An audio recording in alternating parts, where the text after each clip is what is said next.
"Daddy's not dead. He's under the floor," the little girl said. The police began to dig. Chief Mark Rivers looked up at the incident report they had just handed him. The complainant's name, Martha Grant. Contents, missing husband. No leads, no additional notes. But what caught his attention was the fact that it wasn't Martha herself who had filed the report, but her neighbor, Mrs. Frances Davis, and with her was a 4-year-old girl clutching a teddy bear, her face as white as a sheet. "She didn't want me to take the girl anywhere," Frances said, her voice urgent. "But the girl, she said something strange. You need to hear it." Mark sat up, his expression softening as he looked at Anna. "What's your name, dear?" "My name is Anna," the girl answered, her voice barely audible. "Do you know where your daddy went?" he asked softly. Anna did not answer at once.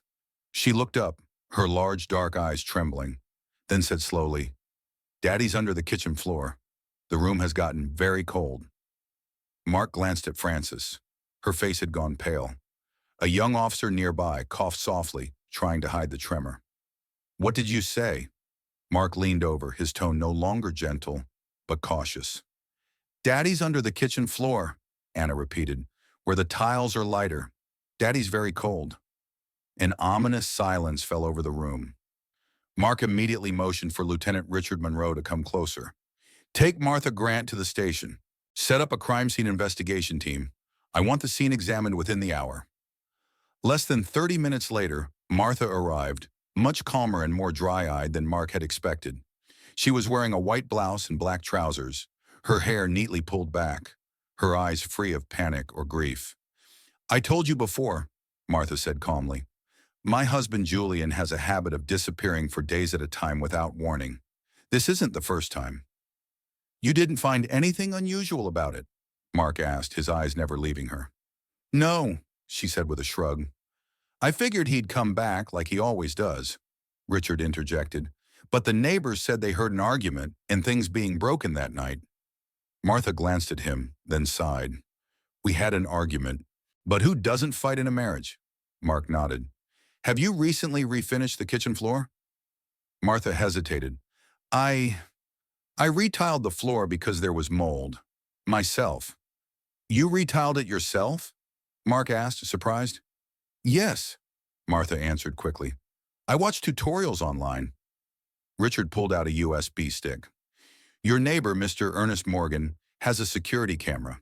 He provided footage of you carrying Anna out of the house at about 3:00 a.m. and returning alone with a bag of building materials. Please explain." Martha bit her lip. "I didn't want Anna to breathe in mold. I took her to a friend's house. As for the materials, I wanted to renovate the house myself." Mark raised an eyebrow. "No receipt for materials, no contractor, no official notice of renovation. And the girl says her father is under the kitchen tiles. What a coincidence." Martha clenched her fists, her voice rising. "Are you accusing me of killing my husband?" Mark replied calmly. "We're not accusing anyone. We're asking questions, and your answers seem inconsistent." Martha suddenly turned to Richard. "You're an investigator, but do you know anything about the unhappy marriage? Do you know that Julian beat me?" Mark interrupted. "Do you have any evidence? Medical records, hospital visits, police reports?" Martha paused for a few seconds, then exhaled sharply. "I didn't go to the hospital. I endured." Richard inclined his head slightly toward Mark and whispered, "We need a search warrant." "The smell of cement is still fresh, and her tone," Mark nodded. "Start the paperwork. I want forensics technicians there, first thing in the morning." The next morning, officers arrived at a small house at the end of Maplewood Street. Lead forensics technician Lisa Parker, a cool but experienced professional, knelt and sniffed the newly laid tile. "The cement still smells fresh, not quite dry. There's something underneath," she said, then turned to another technician. "Start drilling in the area of the color difference." Martha was in the living room, watched by 2 officers. Anna was away. Frances had taken her to her grandmother's, as Mark had asked. Lisa directed, "We're going to drill layer by layer. Start with the light tile." The drill began to hum, echoing in the heavy air. About 30 minutes later, the first layer of tile had been removed. A patch of dark fabric was revealed beneath the gray mortar. Lisa stopped the technician. Slowly, use your hands. They carefully removed the cement with their gloves. The young officer gasped. Oh my God! A human leg emerged, pale, blue, and stiff. Mark stepped forward, was silent for a moment, then turned to Martha. Do you have anything to say? Martha didn't answer. She turned her face away. Lisa's voice was heavy. Male body completely wrapped in cloth. Dried blood on the head, blunt force trauma. Richard took photographs of the scene, then bent down to pick up a small broken object next to the body. It's a phone. It's cracked, but we can recover the data. Mark squinted. Do it. Send it to the tech lab. The other officer ran outside and vomited. Lisa didn't comment. Not everyone is meant to die, she said. Mark looked at the body, eyes still open, fists clenched as if he'd been struggling. He turned and looked at the silent house, the curtains fluttering in the breeze. This isn't a disappearance. This isn't an accident. This is a homicide. He turned to Richard. Arrest Martha Grant. Book her on 142, suspected of murder and concealment of a body. Richard stepped forward and read her rights. Mrs. Martha Grant, you are under arrest for murder. You have the right to remain silent. Silence? Martha said bitterly. Do you know how many years I've lived in silence? Mark simply said, well, no one needs silence anymore. The clink of handcuffs echoed in the cement-dusted room. Martha didn't resist. She just glanced at the now-removed tile where her husband's body had just been found, her eyes blank, as if she had nothing left to hold on to. On the way back to the detention center, Richard glanced in the rearview mirror. Martha sat still as a statue. He thought, some people commit crimes in a fit of rage, but others, like Martha, seemed to be orchestrating a tragedy. Back at the station, Mark called an emergency meeting. There was a team of forensics experts, data recovery specialists, and the prosecutor, Rose Martin, a sharp woman with eyes like blades. Lisa Parker spoke first. The victim, Julian Grant, died of blunt force trauma to the back of the head. There is no evidence of self-defense. There is no blood at the gravesite, indicating the body was moved before burial. Mark nodded. This is clearly a deliberate murder. Rose folded her hands. But to make a conviction, we need all the pieces of the puzzle. A motive, a timeline, physical evidence.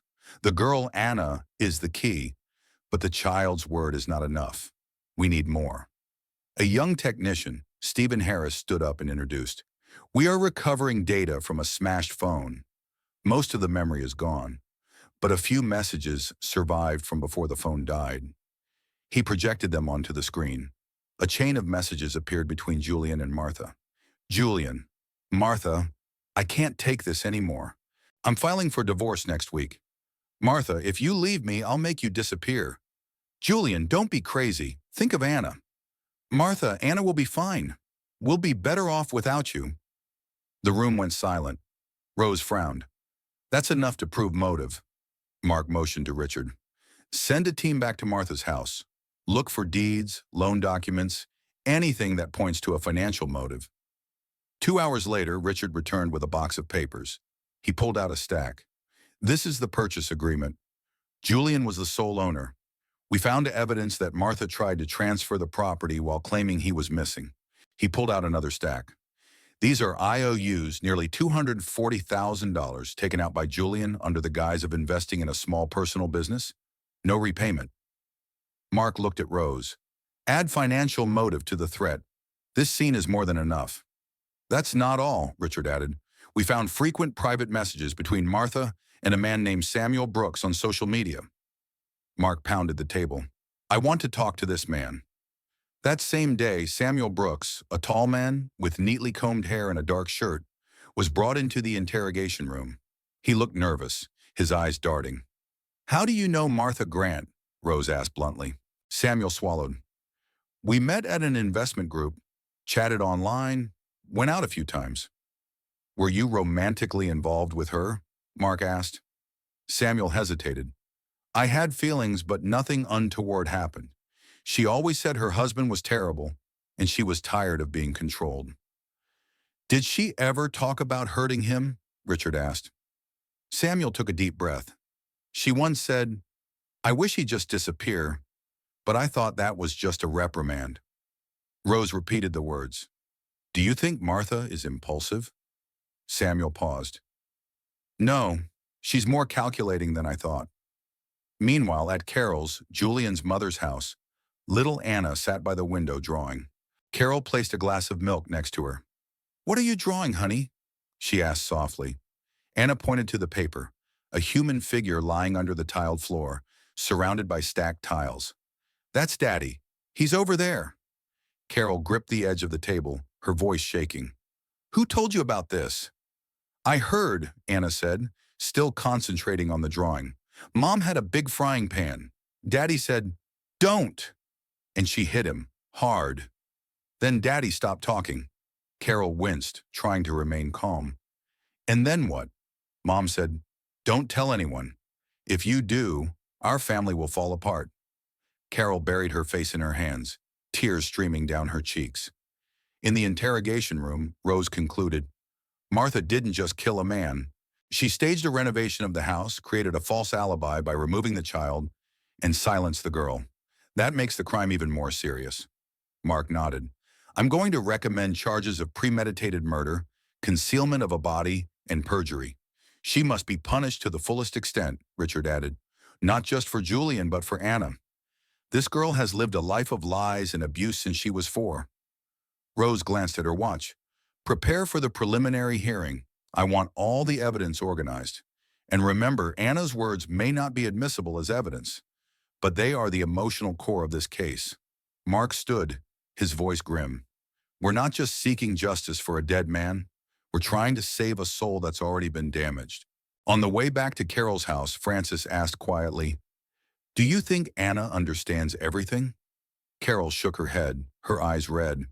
"She's just a child.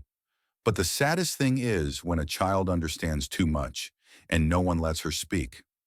Frances swallowed. "I've never seen a child so calm, yet so full of pain." When Anna said, "Daddy's cold. I'm shivering," Carol squeezed Frances's hand. "I will protect this child no matter what." That evening, Mark looked through the file. He opened the photograph of Anna drawing by the window. Her face was unnaturally serious for her age. He sighed. "Some bury the body after the murder," he muttered. "Others bury their child's entire childhood." He looked out the window of the station, the dim night lights spilling out onto Maple Street.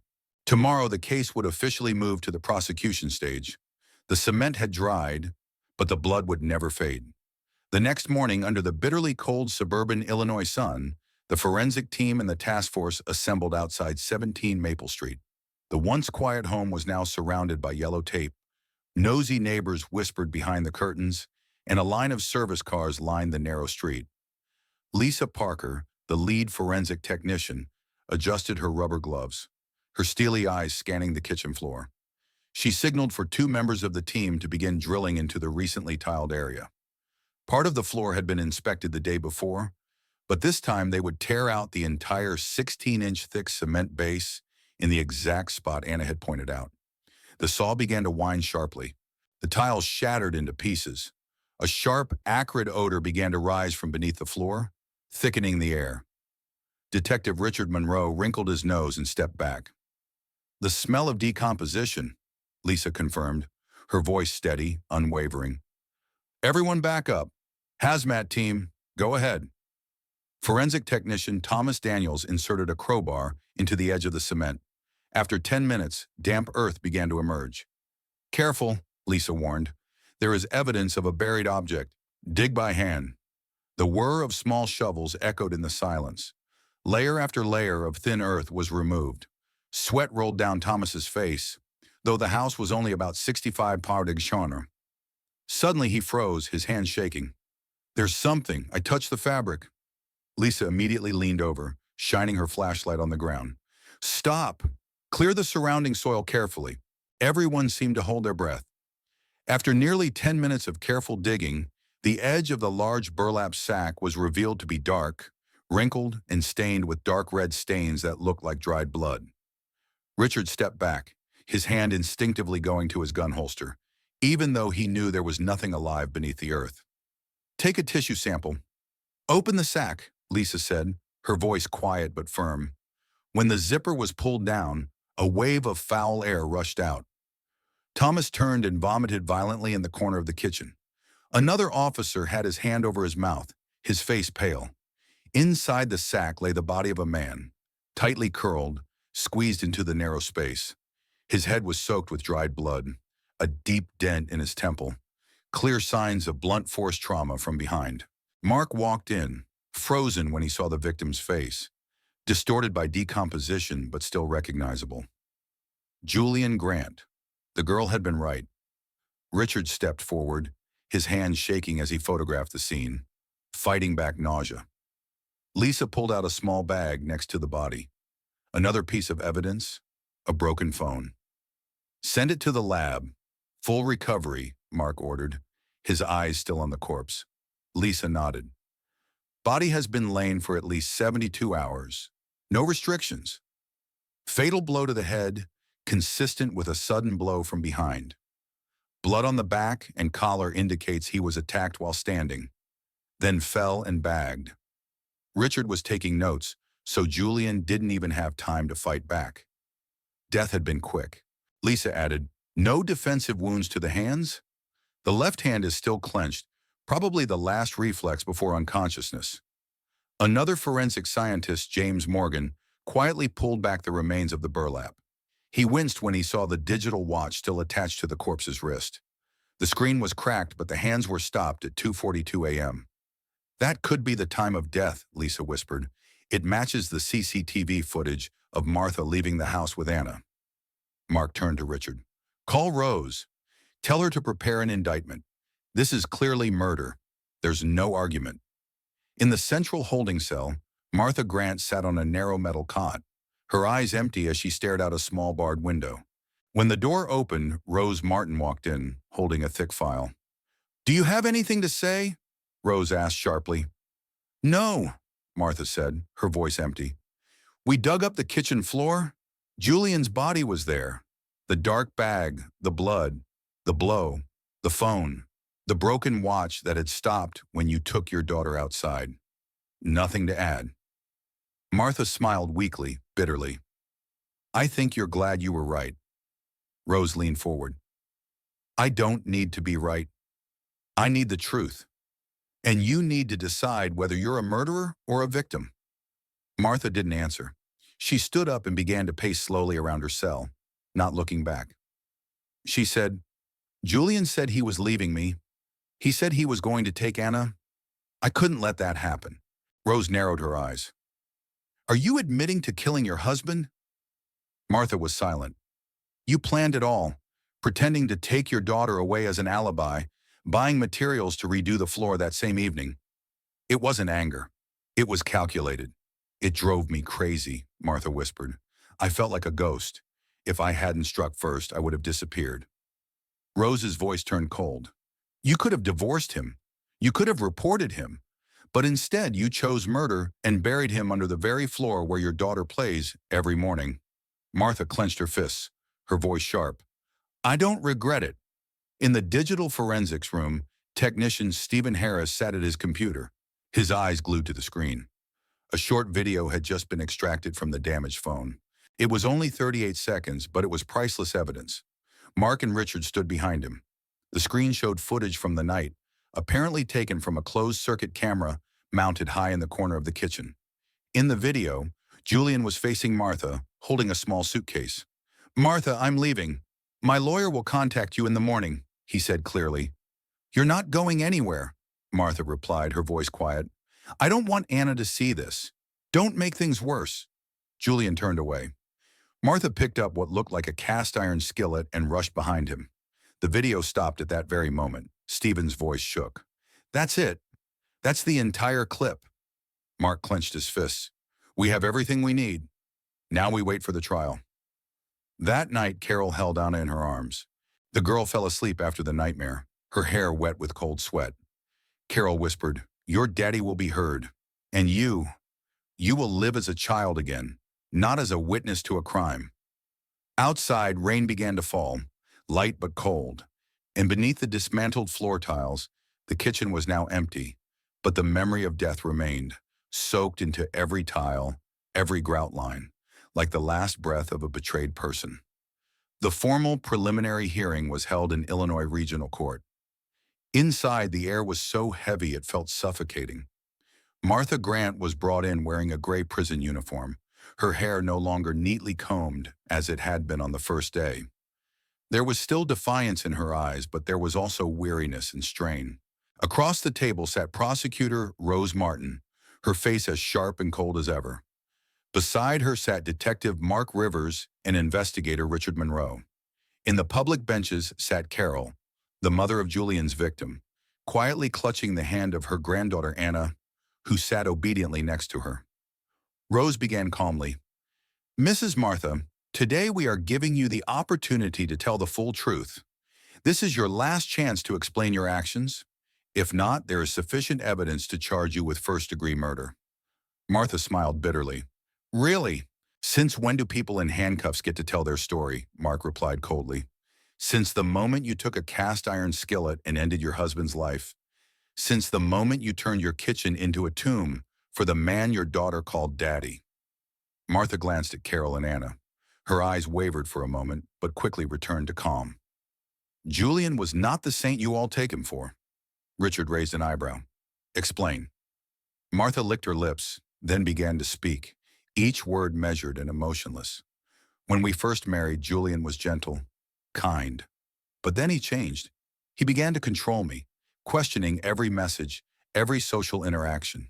I quit my job at the beauty supply store because he said I dressed too provocatively. I stopped hanging out with my friends because he said they were a bad influence on me." Mark interjected, "Do you have any medical records? Evidence of psychological or physical abuse?" "No," Martha responded immediately, "because I never thought to report someone I once shared a bed with. I thought I could handle it for Anna's sake."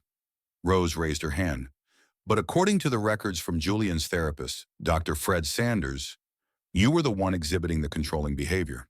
He wrote, 'Julian is showing signs of distress from living with a wife who is impulsive, manipulative, and prone to depressive outbursts.'"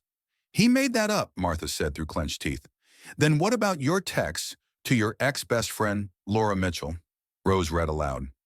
"If Julian leaves me, I will make sure he never leaves anyone again. There is a way to silence someone forever if you stay cold long enough." Martha clenched her fists. "I was just venting." Mark stood up, placing the evidence on the table. "That wasn't just venting." He pulled out a cast-iron skillet with dried blood on the rim. "The blood matches Julian's DNA. That's the murder weapon, not the message." Martha looked down, then up, her voice lowering. "Why didn't you mention that Julian had filed for divorce? That he was trying to take custody of Anna away from me? That he wanted to throw me out of the house I helped build? What did you expect me to do?" Richard snapped. "Nobody forced you to kill. There are laws." "Where were those laws when I cried every night?" Martha whispered. "Where were they when I begged him not to throw me away like trash?" Rose said slowly. "No one denies pain, but no amount of pain justifies burying a body under a kitchen floor." After the standoff, the investigation expanded its scope of investigation into Martha's personal relationships. Mark called in Laura Mitchell, Martha's former best friend, to clarify the threatening messages. Laura, a thin woman with curly hair and a distant voice, seemed hesitant at first. "We were close," she said. Martha had a tendency to demand attention. She flared up quickly. "Do you remember anything she said about Julian?" Richard asked. Laura thought for a moment. "She said to me once, 'I hate the way he looks at that girl, as if she's his only one. If I lose Anna, I'll have nothing left.'" "I thought it was just jealousy," Rose said. "Do you think Martha is capable of murder?" Laura was silent for a moment, then said quietly, "I don't want to believe it, but when I heard Julian was missing, I wasn't surprised. I saw that look in her eyes. It wasn't the look of a sad person. It was the look of a person who had made up her mind." That evening at Carol's house, Anna was playing with a construction set. She arranged the small bricks into a square shape, placing a plastic figurine in the center. Carol watched her granddaughter silently. "What are you doing, Anna?" "I'm building a bed for Daddy," the girl replied, "like the one we used to have at home." Carol shuddered. "Daddy's gone, honey. He's in a better place now. No, he's not in a better place. Anna shook her head. He's still cold. I saw him shivering in his sleep. Carol hugged her tightly. Daddy loved you very much, but you have to be strong now. He will be happy if you are safe and loved. Anna looked at her grandmother, her voice quiet as the wind. Then does Mummy love me? Carol stifled a sob. Your mummy did something very bad. But you're not bad, Anna. You are just a child, and you will be protected. In the detention center, Martha was visited by her lawyer, Mr. Victor Anderson, a man in his 50s with graying hair, known for defending difficult cases. Victor was blunt. Martha, I am not here to help you deny the charges, but I can help you retain some dignity by cooperating and being honest. Dignity? Martha sneered. I buried my dignity with Julian. Victor looked her in the eye. You have one last chance to prevent your daughter from growing up ashamed of your last name. Martha said nothing, but for the first time her eyes did not look cold. They looked confused, perhaps even regretful. The next morning, Rose presented her report to the provincial court judge. The physical evidence, phone records, recovered video, witness statements, and crime scene all match. Martha Grant had motive, opportunity, and means. The act was premeditated, followed by the staging of a crime scene and the coercion of a child into silence. We formally request charges of first-degree murder with intent, as well as concealment of a body and tampering with a child witness. The judge nodded. Permission to continue to detain the defendant pending formal trial. Mark looked out the courthouse window as the morning light spilled across the street, but he saw no hope in that light. All he saw was the raw, unfiltered truth. A man died believing in love. A child lost her childhood by witnessing her father's death. And a woman who might have once been hurt decided to hurt others with her own hands. Dr. Lucy Bennett's child psychology clinic sat quietly on the second floor of a red brick building in central Illinois.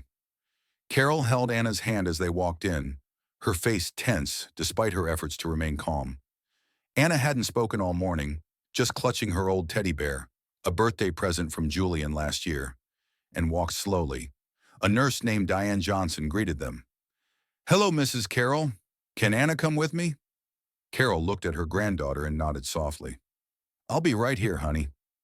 Anna didn't respond. She turned her face away but let Nurse Diane lead her away. The therapy room was colorful, with a shelf of children's books in one corner and a doll's house in another. Anna was asked to sit on a small chair across from Dr. Lucy Bennett, a woman in her 40s with light brown hair and calm eyes. Your name is Anna, right? Lucy asked, her voice as soft as a breeze. Anna nodded. Do you like to draw? Anna nodded again, pulling a small crayon and a piece of paper folded in four from her pocket. She unfolded it and placed it on the table, drawing a scribble. Lucy leaned over. The picture is of a room, a kitchen, and a figure lying under a tiled floor. The tiles are shaded gray, and the person is drawn face down, with no eyes or nose, just a dark, shadowy human figure. Who is that, Anna? It's Daddy, the girl replied. Lucy closed her eyes for a moment. What's Daddy doing? Daddy's under the floor, where the new tiles are. He's very cold. Lucy tilted her head cautiously. Who told you that? I heard, Anna said. Daddy called me. I dreamed he was shivering and saying, Anna, I'm so cold. Outside, Carol sat next to Mark, who had come to inquire about the situation. She didn't say much, Carol sighed, but my granddaughter, she knows. More than we thought. Mark was silent, looking thoughtful. I asked Anna one day, where's your daddy? And she answered without flinching, with the brutal truth. Carol turned to him, her voice breaking. A 4-year-old shouldn't have to live with that kind of truth, Chief. Mark nodded. I know. In the therapy room, Lucy continued softly. Who put Daddy under the floor? Mommy, the girl said, her tone as if she were telling a story. What did Mommy do to Daddy? Mommy said, why, shut up. Then she picked up a frying pan. She hit him hard. Daddy stopped moving. Lucy quickly jotted down a few notes. Were you scared? Anna looked down. I wasn't allowed to be scared. Mommy said if I told anyone, The whole family would fall apart. Then she started crying. I was scared when she cried. Lucy put her pen down and took a deep breath. This was a clear case of post-traumatic stress disorder. The girl hadn't just witnessed death. She had been forced to remain silent, a burden too great for a 4-year-old to bear. That evening, back at Carol's house, Anna returned from a therapy session. She had eaten little for dinner. Instead, she sat quietly drawing. Carol tiptoed over to look. The picture was of a man standing next to a little girl holding a balloon. "Who is that, honey?" "That's Daddy," Anna replied. "He's not cold anymore." "He has a balloon." Carol was speechless, holding her granddaughter tightly. But that night, while Anna slept, she cried in her sleep, screaming, "Don't go, Daddy. Don't let Mommy close the door." Carol held her all night, unable to close her eyes for a minute. The next morning, Dr. Lucy arrived at the police station at Rose Martin's request to conduct a psychological assessment. "I can't bring the child as a formal witness," Lucy began, "but Anna's statements are very consistent with the facts that emerged during the investigation." She described the timeline, the location of the body, and Martha Grant's actions in precise detail. Rose asked, "Is she showing signs of fear of her mother?" "Not the typical fear," Lucy replied. "It's a fear of losing love, a fear of betraying your mother. Children often still believe their mothers love them, no matter what they've done." Mark asked, "Can we use her drawings as emotional evidence in court?" Lucy thought for a moment. "Legally, no, but emotionally and socially, they carry weight. If the court agrees, I can testify as an expert witness to explain the psychological impact of this event on a child." Rose nodded. "I will ask that the drawings be added to the file." That same day, a journalist named Scott Vincent, known for his investigative reporting, approached Mark with a proposal. "Chief Rivers, I heard about the Martha Grant case. I would like to do a long story. I will not name the child. I just want the public to understand that some children get caught up in crimes that no one notices." Mark considered. "As long as you do not cause further harm to Anna, you can access non-confidential information." Scott nodded. "I would like to call it Daddy Under the Kitchen Floor, a child's truth. Period." Mark looked at him for a long moment and said quietly, "Write with your heart, not just your pen." At the detention center, Martha received a psychological report on her daughter, given to her by her lawyer, Victor Anderson. The girl was undergoing long-term therapy. "She still calls you Mommy, but her sleep is full of nightmares. She says you hit her father with a frying pan, that you told her to be quiet." Martha's hands were shaking. She remembers. Victor had been frank. "She doesn't just remember, she draws it. Every tile, every word you said. What did you leave your daughter Martha except a childhood buried in concrete?" Martha bit her lip until it bled, but she didn't answer. Late that night, Mark sat alone in his office. On his desk lay a stack of Anna's drawings, all of them kitchen floors, burlap sacks, a reclining figure or shadowy shapes. He gingerly touched one page, a drawing of two people, a crying little girl and an adult hunched over her. In the corner of the page, Anna had scrawled, "I miss Daddy." Mark sighed and wrote in his investigative journal, "It's not just adults who carry the pain. Sometimes the littlest ones carry the hardest truths, and they, more than anyone, are the first to name evil in the most honest voice. Daddy Under the Kitchen Floor." Within days of Martha's formal indictment, Mark's investigative team had received a detailed financial report from the Illinois Central Bank. The file was over 50 pages long, listing every transaction Martha Grant had made in the 3 months leading up to the crime. Richard Monroe flipped through each page. He frowned as he saw a recurring pattern of cash withdrawals, always at 2 a.m., the same time Martha claimed she couldn't sleep and went grocery shopping. But no store was open at that hour. "She wasn't shopping," Richard said firmly. "She was paying someone or buying supplies off the books." Mark nodded. "Check the locations of ATMs near her home. Look for surveillance cameras within a 2-mile radius." 3 hours later, a young officer named Nathan Rogers returned with footage from an ATM just 2 blocks from Martha's home. It showed Martha, wearing a hat and sunglasses, withdrawing more than $8,000 in cash at 2:16 a.m., exactly 3 days before Julian disappeared. Mark looked at Richard. "Cash? No trace. In the middle of the night, she was preparing for something no one could know about." Richard added, or preparing for life without Julian. Prosecutor Rose Martin expanded the investigation by filing a formal request with the Federal Property Registry. They needed to confirm the ownership of the house Martha and Julian lived in. The report came back. The house was Julian's outright, inherited from his father, and registered in his name before the marriage. Martha had no legal right to it. Mark looked at the document and said seriously, "The motive is obvious. If Julian divorced her, she would lose the house, the baby, everything. Murder was the only way to keep everything." Rose nodded. "We also need to take a closer look at her relationship with Samuel Brooks. Even if he wasn't directly involved, he could have been an emotional catalyst."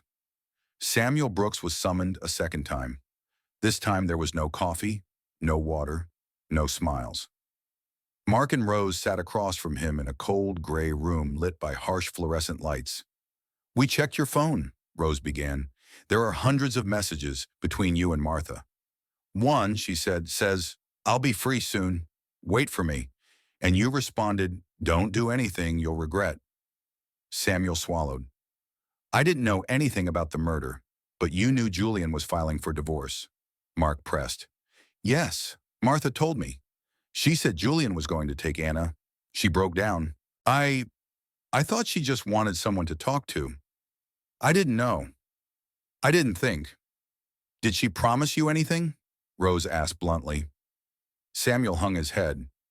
"She said if Julian was gone, she'd sell the house. She needed the money to move to Boston with me?" Mark slammed his hand on the table. "That's how she killed him, over the house. Then she planned to start over with you." Samuel shook. "I didn't know it would go this far. I swear." Back at the station, Rose demanded a thorough investigation of the digital bank accounts, especially cryptocurrency transactions. Nathan discovered a hidden wallet into which Martha had transferred up to $16,000 almost a week after Julian was reported missing. Richard lit a cigarette and walked out of the station. Mark followed him, his hand on his shoulder. "Unbelievable." Richard blew out a puff of smoke. "She didn't kill in a fit of rage. She planned it. Carefully planned." "Not just planned," Mark said slowly. "She turned her only child into an unwitting witness. She didn't just kill Julian. She stole Anne's entire childhood." That evening, Carol sat reading the case file with her personal attorney, Alan Parker, a longtime family friend. "Do you want to seek full custody?" he asked. "It's not a matter of wanting it, it's a matter of needing it," Carol said. "I will not have my granddaughter returned to that woman. Ever." Alan nodded carefully. "Criminal and civil custody cases are often separate, but in this case, with the evidence we have, we can coordinate them." "You will need to testify at the custody hearing." Carol nodded. "I will do whatever it takes for Anna." 3 days later, at a closed hearing between the prosecution and the presiding judge, Rose formally requested additional charges: coercing a minor into silence and manipulating a child's testimony. Based on the child's statements, her drawings, and the psychological report from Dr. Lucy Bennett, the defendant threatened her daughter even after the crime had been committed in order to cover it up, Rose explained. The judge asked, "Is it obvious that there was psychological impact on the child?" Rose replied, "This child is 4 years old, Your Honor, and yet she kept a secret that most adults would be afraid to bear. If that isn't harm, I don't know what is."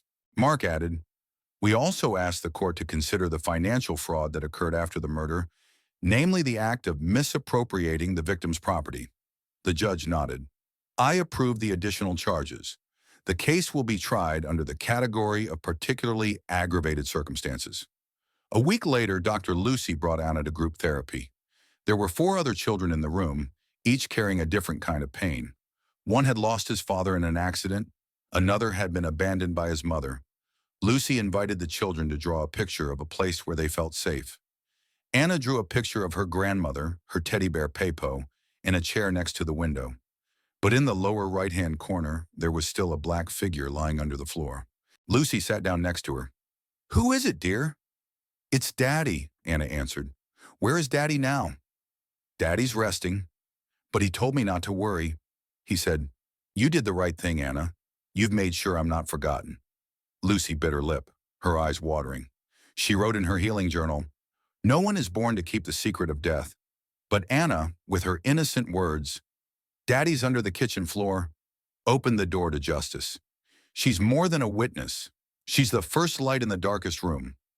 At the detention center, Martha received terrible news. Samuel Brooks had been charged with withholding information and being an accessory after the fact, even though he had not participated in the murder. She slammed her hand against the wall, screaming, "He promised he'd be there for me." The guard, Stella Roberts, looked at her coldly. "You killed your husband, manipulated your daughter, and now you blame your lover." Martha looked back, her voice low and fierce. "I did it because I didn't want to lose everything," Stella smirked. "And now you've lost everything." That day, Martha Grant was called in for her fourth interrogation. She wore a thin windbreaker, her eyes were more sunken than before, but her expression was still defiant. Mark walked in first, followed by Rose and Martha's lawyer, Victor Anderson. "Martha," Mark began, "we have verified your financial transactions for the 3 months leading up to Julian's death. You borrowed $1,800 from him, right?" "Yes," Martha answered without hesitation. "For my own business, but no company, no license, no registered partner," Rose said in isolation. "And after Julian disappeared, the money was transferred to an anonymous crypto wallet." "I was afraid they would take it back," Martha whispered. "No," Victor intervened. "I advise my client not to answer further without my consent."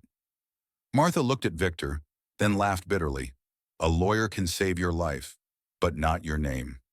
Mark continued calmly.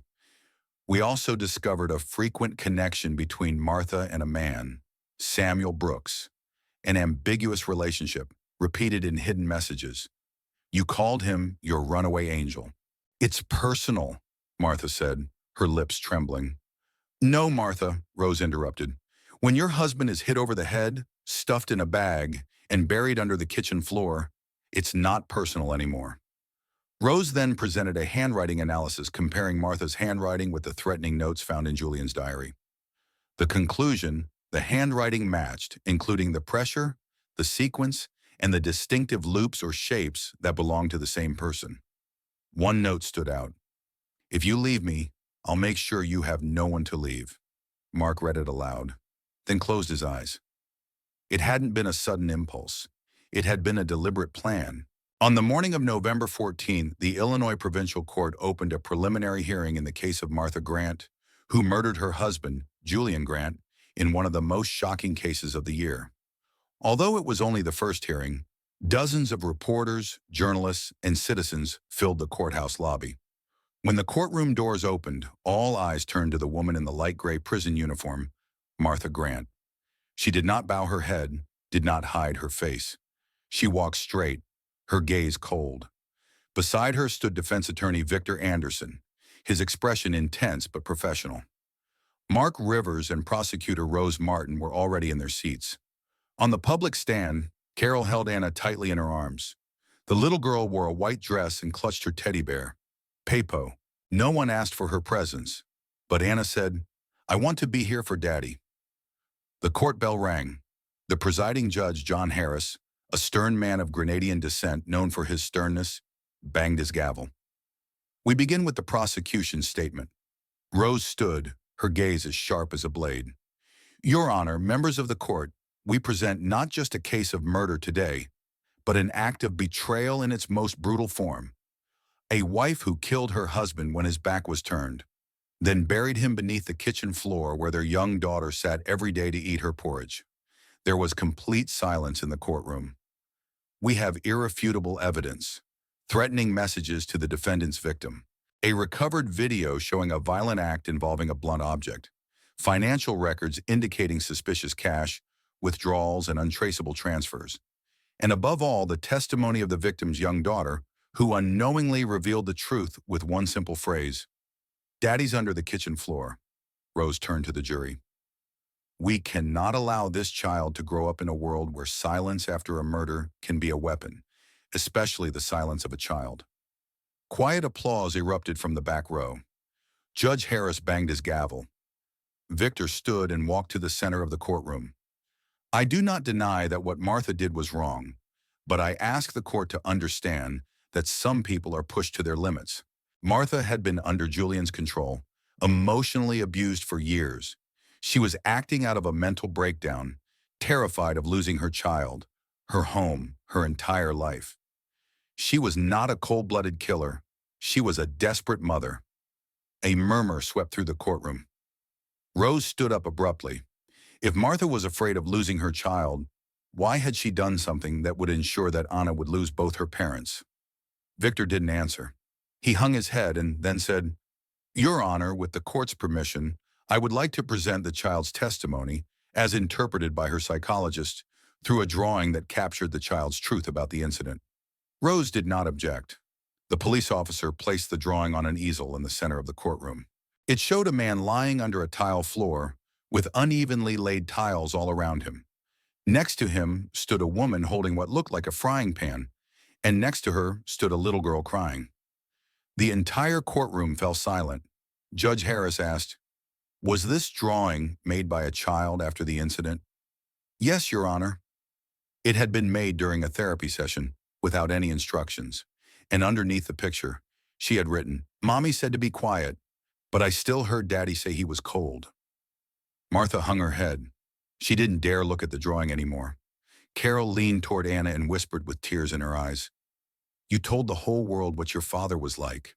Halfway through the hearing, the judge allowed psychologist Dr. Lucy Bennett to testify as an expert witness. She stood before the court, composed but clearly moved. Anna suffers from severe post-traumatic stress disorder.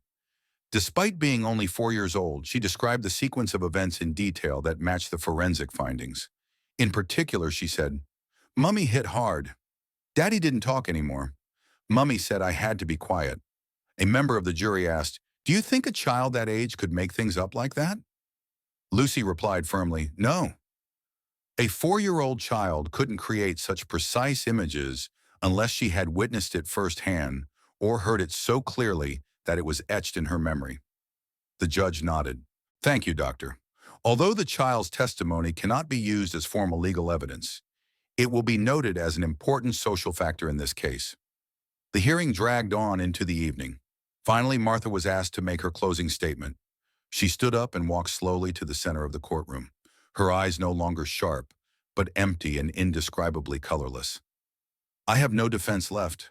I used to think I was a victim. But when I saw my daughter holding her teddy bear and drawing pictures of a corpse, I no longer feel worthy of being called a mother."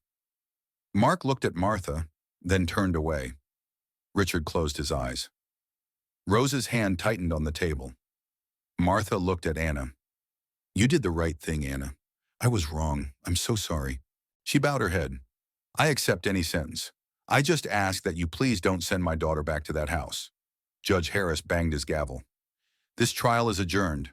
The defendant, Martha Grant, is charged with the following crimes: first-degree murder, concealment of a body, financial fraud to defraud an inheritance, and, most serious, coercing a minor to withhold testimony and causing direct psychological harm to a child. After a full review of the physical evidence, financial records, videotapes, witness statements, including psychological evaluations, and all conduct relating to the concealment of a body, coercion of a minor, and fraudulent financial conduct." He paused. "This court finds the defendant, Martha Grant, guilty of first-degree murder, concealment of a corpse, manipulation of a minor, and attempted fraudulent acquisition of assets." Rose Martin nodded, and Victor Anderson, Martha's defense attorney, bowed his head in agreement. For these charges combined, the defendant is sentenced to life imprisonment. Custody of the child will be permanently awarded to Mrs. Carol Morgan, the victim's mother, as recommended by the Child Protective Agency and based on a preliminary order entered last month. A quiet sigh of relief passed through the courtroom gallery. Martha showed no reaction, only her head hung, her eyes red, and her lips pressed tightly together. Judge Harris continued, his tone low and even. "Finally, let me make a personal comment, something rarely made by judges in this courtroom." Little Anna, though only 4 years old, spoke the words that blew this whole case away. "Daddy's under the kitchen floor" was not the phrase of a naive child, but the truth spoken by the smallest and most fragile among us. She saved her father from oblivion, and she saved herself. He looked straight at Anna. Thank you, Anna. The little girl looked at him and quietly replied, Thank you for listening to me. The media exploded after the verdict. The front page of the New York Times the next morning carried the headline, Justice in a Child's Voice, Anna Grant and the Murder Case That Shook Illinois. Journalist Scott Vincent's article detailed the investigation, but devoted most of its space to a single idea, the primal, unconscious power of a child's testimony. One passage was quoted more often than others. We often say that children don't understand anything, but Anna proved that some truths can only be told by children because they have not yet learned to lie. Meanwhile, at the Illinois State Correctional Institution for Women, Martha Grant was officially transferred to Unit 3. Warden Stella Roberts, who had supervised Martha throughout her incarceration, handed her her personal belongings, just a few insignificant items in an old photograph. Martha took the photograph, a snapshot of her and Julian on their wedding day, before Anna was born. She sat in silence for hours holding the frame, her lips pressed together. Stella came closer quietly, her voice low. You had everything, a husband, a daughter, a home, but you sacrificed it all just to keep what you eventually lost. Martha said nothing. At the city social services department, Carol arrived to formalize her legal guardianship of Anna. Her hands shook as she signed the papers. An official named Philip Newton handed her a folder. Congratulations, madam. The court has granted you permanent guardianship of Anna. She will undergo long-term therapy and attend a new school in a safer area. Carol was too emotional to speak. She simply squeezed Anna's hand tighter. Where would you like Anna to go to school? Philip asked. Carol thought for a moment, then smiled. Somewhere with grass, sunshine, and plenty of art supplies. 2 weeks later, Anna officially enrolled at St. Mary's Preschool, a small school in a quiet town about 25 miles from Illinois. No one there knew her past. She wasn't Martha Grant's daughter or a witness to a murder. She was just a new student. On her first morning, Anna walked into class holding Pepo, a stuffed teddy bear. The teacher, Mary Evans, knelt down and asked quietly, What's your name, honey? Anna, she answered, and this is my friend Pepo. Mary smiled softly. Pepo can be in your class. The class giggled. Anna hesitated, then smiled back. For the first time in months, her eyes sparkled. At a post-trial therapy session, Dr. Lucy Bennett met with Anna again. She brought a blank sketchbook with her. Today we're going to draw people who make you feel safe. Remember? Anna nodded, concentrating, clutching her pencil. She drew in silence for over 10 minutes. When she was done, she held up the drawing. An elderly woman with white hair hugging a little girl and a teddy bear named Pepo. Next to her stood a smiling man holding a red balloon. Lucy pointed at the man. Who is that? Anna. Daddy, Anna answered. Daddy comes to me in my dreams. He smiles and tells me not to be afraid anymore. He says I'm the bravest person he's ever known. Lucy swallowed. She nodded quietly. You're a heroine, Anna. Anna smiled softly, then turned to Pepo and said, Papa is no longer cold because he is in my heart now. That evening, in the yard of their small house in the new city, Carol watched silently as Anna rode her bike around the yard. Laughter sounded clear and bright in the quiet space. Frances Davis, the former neighbor who had once taken Anna to the police station, came to visit. She put her hand on Carol's shoulder. You did it, Frances whispered. This little girl has truly come alive again. Tears came to Carol's eyes. She had lost her father, but at least she no longer had to live in the dark. Frances looked at Anna, then turned to Carol, and you saved the child with love. No one is more worthy of raising her than you. Late that night, Mark Rivers sat alone in his office. In front of him was the final report on the Martha Grant case. He placed Anna's drawing, a copy from the courtroom, on the shelf. Below it was a small note scrawled in a shaky hand. Daddy's under the kitchen floor, but now he's in my dreams. Mark took a deep breath and muttered, Justice isn't just locking someone up. Justice is when the innocent can go on living without fear. 2 years after the trial that had shaken the state of Illinois, Anna Grant was 6 years old. Her hair was shoulder length, pulled into 2 neat pigtails, and her big black eyes no longer held the panic they had once held. Every morning she wore a small backpack with a cat in it and held Carol's hand on the way to school. Today was a special day in the classroom. Free drawing day. Miss Mary Evans handed out paper and crayons and then said to the class, "Today let's draw a picture of the person you love most." Anna didn't say anything. She just smiled and quietly chose the colors red, blue, and yellow. While the other children drew families, pets, superheroes, or princesses, Anna drew a simple scene.